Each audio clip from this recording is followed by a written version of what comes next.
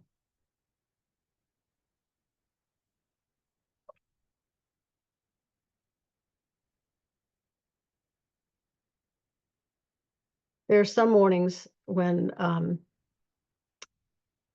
I feel my brain has a scramble going on, like it is trying to do the sorting and where am I? What day is it? What's on my schedule today? And those kinds of things. And I can feel that kind of mental scramble happening. And then experience that willingness. If I think about, then I begin to make the list of what I'm doing or whatever it is. And so I can begin to experience that willingness of being able to step into this day. Has any of you had that experience, or is this a new idea to you that we wake up putting ourselves together?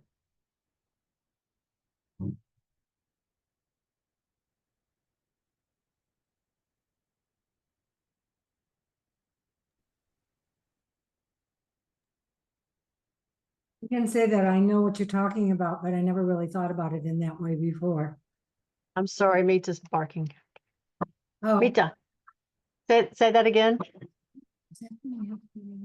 I said, I can say that I know what you're talking about, but I never really thought about it in that way before. So thank you. That was interesting.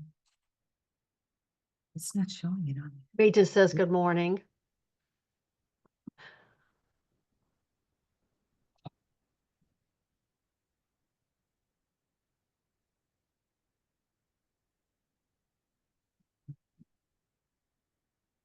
I can't hear you if you're talking to us. No, we're just trying to figure out I'm trying to figure out what mic it's using. Okay. So, and then to continue the recitation, the awareness of pure, undisturbed consciousness slips into all consciousness.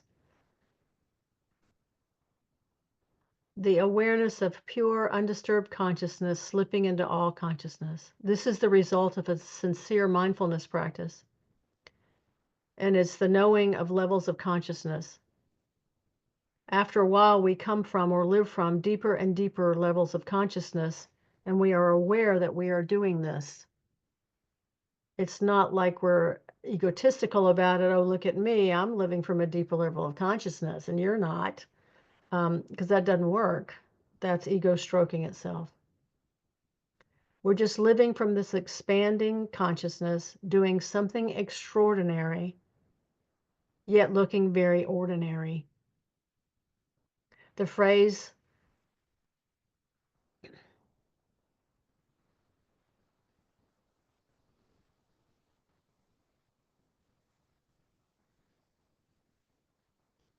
you might find in some Dharma readings is the dewdrop slips into the shining sea. As my teacher Sujata often says, there's nobody home.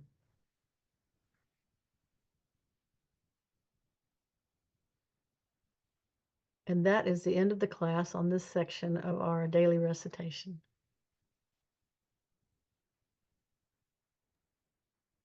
Thank you. This has been a really interesting thing for me to look at this sequence. I've been exposed to your daily recitation before, but I never knew that's what this class was connecting with. But yeah, that's very neat, very interesting. Can you tell me the name of the book? Is it called The Words of the Buddha? The Word of the Buddha? It's called The Word of the Buddha. It's a little tiny book. It's only 50-something pages long. 52 pages long. And it was written. Is that what you get? You get what you're reading from? It was written in 1907. No, the daily recitation was kind of taken from this little book, the teachings from this little book, The Word of the Buddha. The daily recitation is not in the book. And it is by Nyanatiloka, Nyanatiloka. And then which Ken MacLeod book were you reading from? Wake Up to Your Life. All right, okay.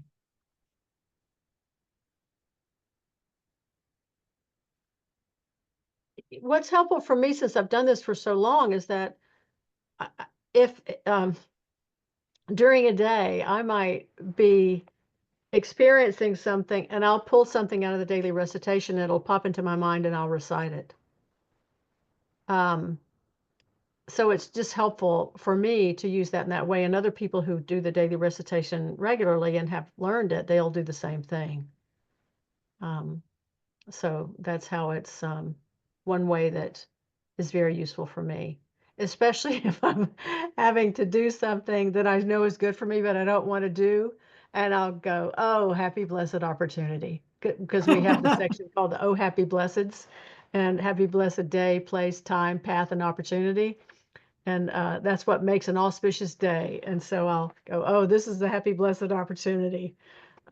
Because I'm watching my mind just go, yeah, I don't want to do this. It starts whining and complaining, and it's just, okay, let's just move on beyond this and do it with loving kindness and compassion.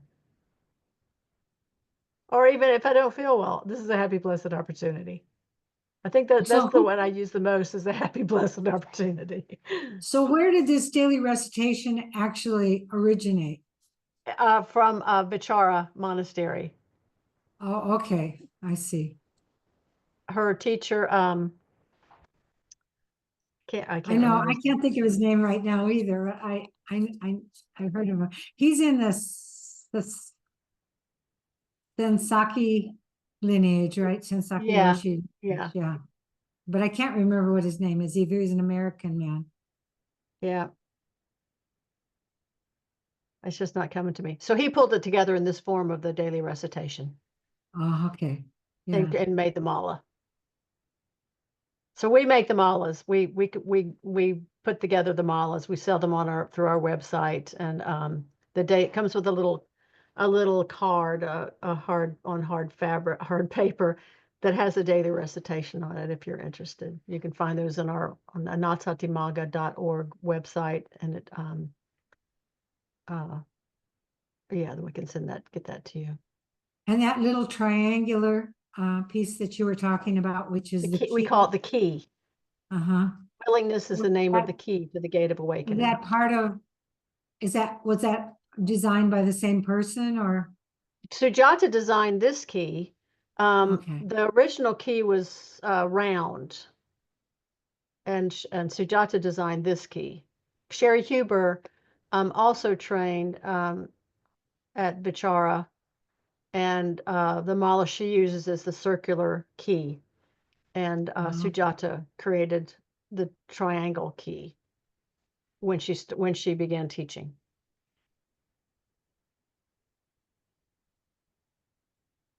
His name is right there, wanting to come out, but I can't remember it.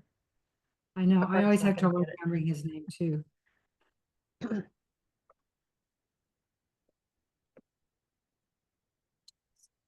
So we've been teaching this class for decades, and it's taught by different people. In order to become a lay minister, you have to have taught the whole class, and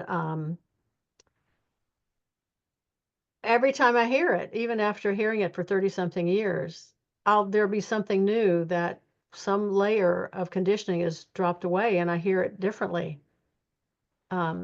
It's fresh every time I hear it.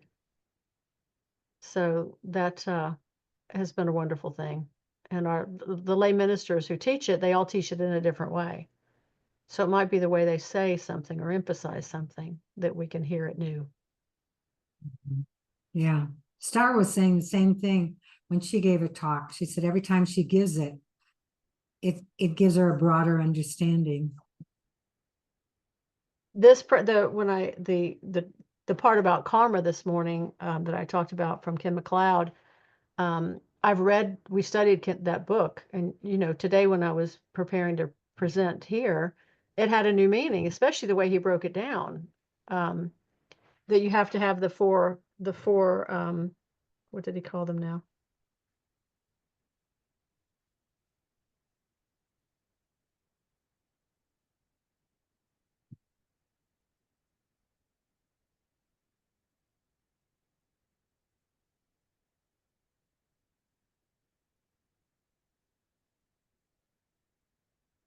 the 4 conditions: activation, execution, object, and completion.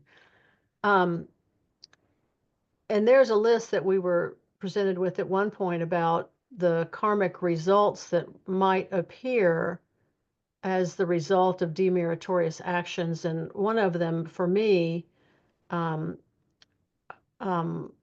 recently had a long friendship that dissolved.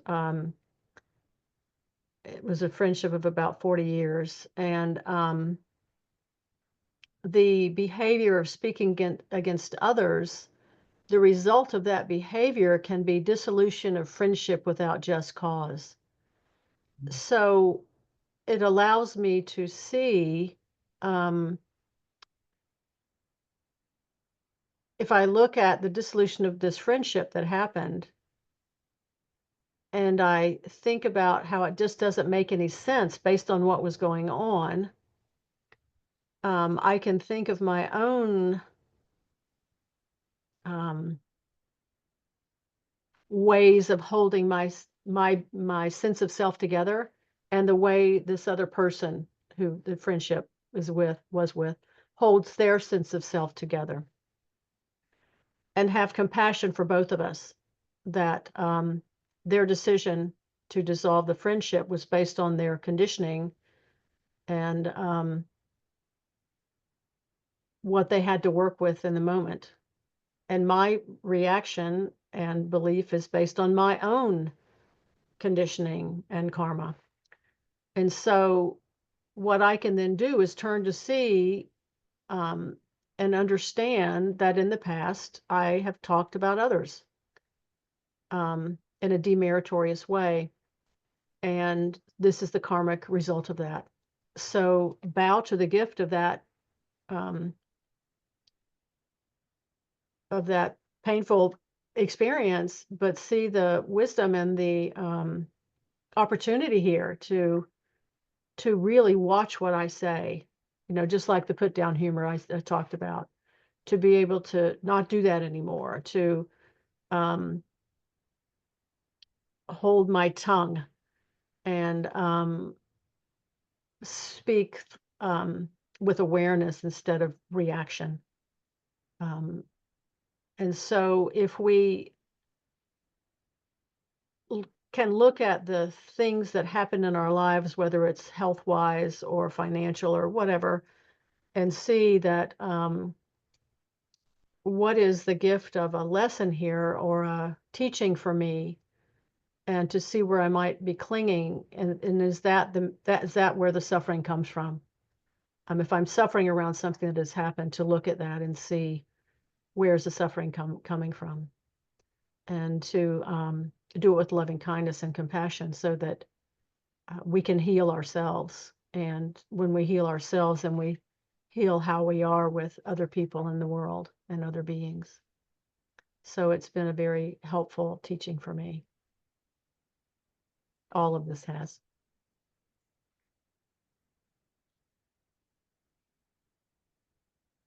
It seems almost like it's I don't know exactly how I want to say this, but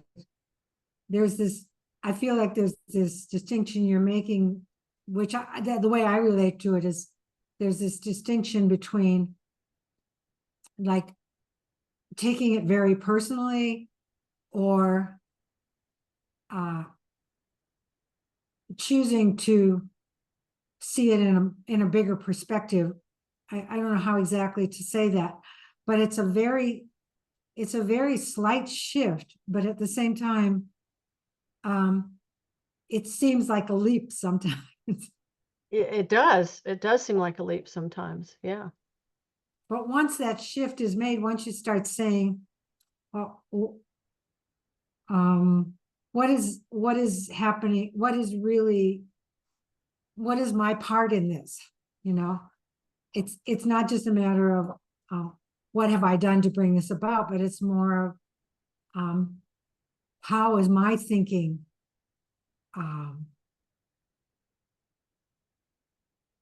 how am I looking at this? What is the bigger perspective that I can see this from?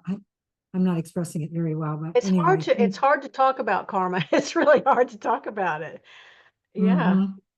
Mhm. When you know- when my friend was talking about the reasons why she wanted to dissolve the relationship, I could see clearly how what she was saying was true for her, and based on her conditioning and her past, and I could see it clearly, and it made sense that in order to protect herself, she wanted to dissolve the friendship, and I understand clearly, and it was a wise choice for her. Um,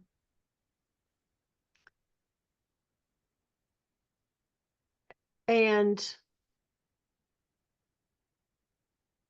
to be able to, I'm not trying to pat myself on the back here. I'm just trying to explain the situations to help see how we can take it apart, and something apart that is really disturbing or really pulls the foundation out from under us, to be still enough to hear clearly, watch when the little voice inside her head goes, yeah, but you should have, you were right, and blah blah blah. We just go, okay, that I understand. We're just going to go a little bit deeper, and so very gently we just be still. We just sit still while those pieces start to want to say something, and we just breathe, and we go a little bit deeper.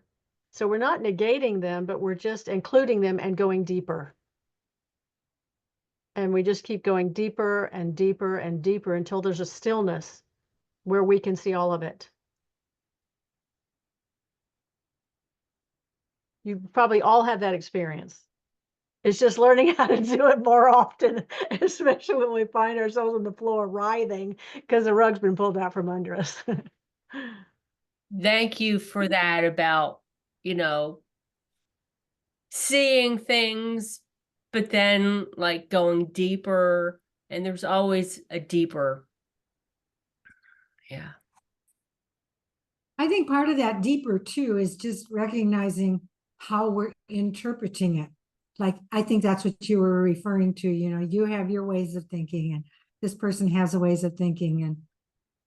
But sometimes I find that I really don't understand where the other person is coming from. Yeah. I can see some of the things that I've done that might have triggered it, or ways of behaving that I might want to alter, or that I should alter. But I really don't know what they're talking about. You know what I mean? Yeah, I do. And sometimes Sujata says, that's their stuff, that's not yours. And That's sometimes if I right. can't figure it out, I'll go talk to somebody. I'll talk to a Dharma friend, or I'll talk to my teacher and say, this happened. Can you help me? Can you help me open this up a little bit? And she goes, this isn't you. This isn't yours. That is theirs. Sometimes Yeah. she'll say, no, yep, this is yours to look at. And Yeah. it's helpful to have someone who is a good Dharma friend or a teacher who knows you well enough to be able to talk about these things, to see, because sometimes we can't, we're not used to looking at these things in this way. We're not used to turning inwards and